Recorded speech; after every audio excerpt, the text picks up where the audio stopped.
Assalamualaikum warahmatullahi wabarakatuh. Alhamdulillahirabbil alamin wassalatu wassalamu ala asyrafil anbiya wal mursalin sayyidina Muhammadin wa ala alihi wa sahbihi ajma'in, amma ba'du. Yang saya muliakan dan yang saya ta'zimi pengasuh Pondok Pesantren Zainul Hasan Genggong, yakni Syekh Al-Hajj Muhammad Hasan Mutawakkil 'ala Allah SHMM, dan yang saya ta'zimi Bapak Rektor Universitas Zainul Hasan, yakni Bapak Abdul Aziz BAMAG, dan yang saya hormati dosen pengampu kami, yakni Bapak Ramdan Wagianto MH, dan tidak lupa pula yang kami sayangi dan yang kami cintai, teman-teman HKI yang segenap dalam menuntut ilmu. Pada kesempatan hari ini, saya di sini akan menerangkan tentang fatwa dan ijtihad reformasi hukum keluarga. Fatwa di sini adalah pendapat hukum yang diberikan oleh seorang mufti atau ulama mengenai suatu masalah yang belum diatur secara eksplisit dalam Al-Quran atau hadis. Fatwa itu tidak bersifat mengikat seperti hukum negara, tetapi memiliki pengaruh besar dalam masyarakat muslim. Beberapa poin penting tentang di sini ada beberapa poin penting tentang fatwa dan konteks reformasi hukum keluarga. Di antaranya di sini perkembangan zaman. Fatwa seringkali dikeluarkan untuk menanggapi perubahan zaman dan perkembangan ilmu pengetahuan. Misalnya fatwa tentang hak-hak perempuan dan pernikahan dan perceraian. Selanjutnya tentang modernitas. Fatwa membantu menjawab tentang modernitas dalam hukum keluarga, seperti kesetaraan gender, hak asasi manusia, dan perkembangan teknologi. Itu saja. Terus kontribusi di Indonesia.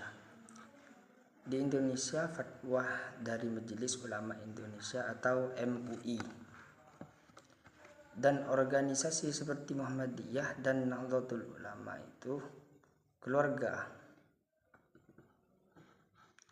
berperan dalam pembaruan hukum keluarga,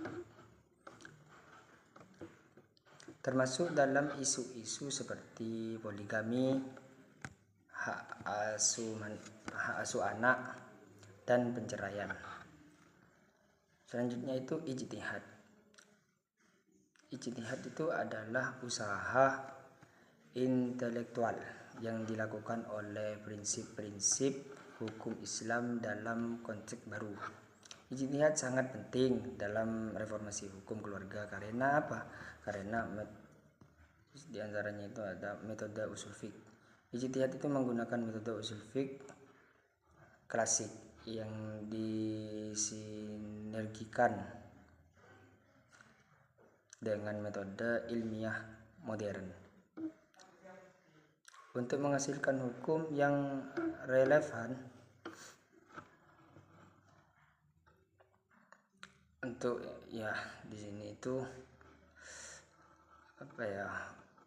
untuk menghasilkan hukum yang relevan dengan kehidupan masyarakat saat ini. Model ijtihad di sini itu ada beberapa model ijtihad yang digunakan ulama, seperti takhayyur, memiliki pendapat yang paling sesuai. Talfiq ini menggabungkan beberapa pendapat, dan reinterpretasi teks agama. Relevansi dengan modernitas. Ijtihad itu memungkinkan hukum keluarga Islam untuk dalam isu kesehatan, gender, dan hak-hak perempuan. Contoh reformasinya itu beberapa contoh reformasi di sini yang melibatkan fatwa dan ijtihad. Contoh Mesir. Reformasi hukum di Mesir itu seringkali didasarkan pada fatwa dari Al-Azhar yang merupakan salah satu lembaga keagamaan tertinggi di dunia.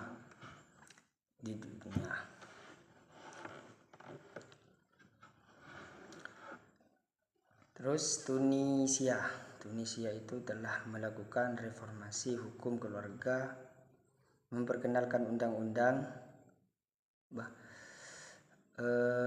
melakukan reformasi keluarga yang signifikan dengan menggunakan ijtihad untuk memperkenalkan undang-undang yang lebih egaliter. Terus di Arab Saudi itu ya, reformasi hukum keluarga baru-baru ini mencakup penghapusan sebagian besar sistem perwakilan laki-laki yang didasarkan pada fatwa dan ijtihad untuk menyesuaikan dengan visi modernisasi negara. Fatwa dan ijtihad terus memainkan peran penting dan evolusi hukum keluarga di dunia Islam,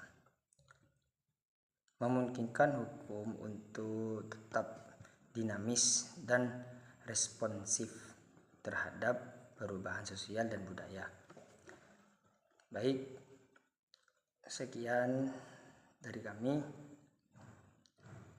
Assalamualaikum warahmatullahi wabarakatuh.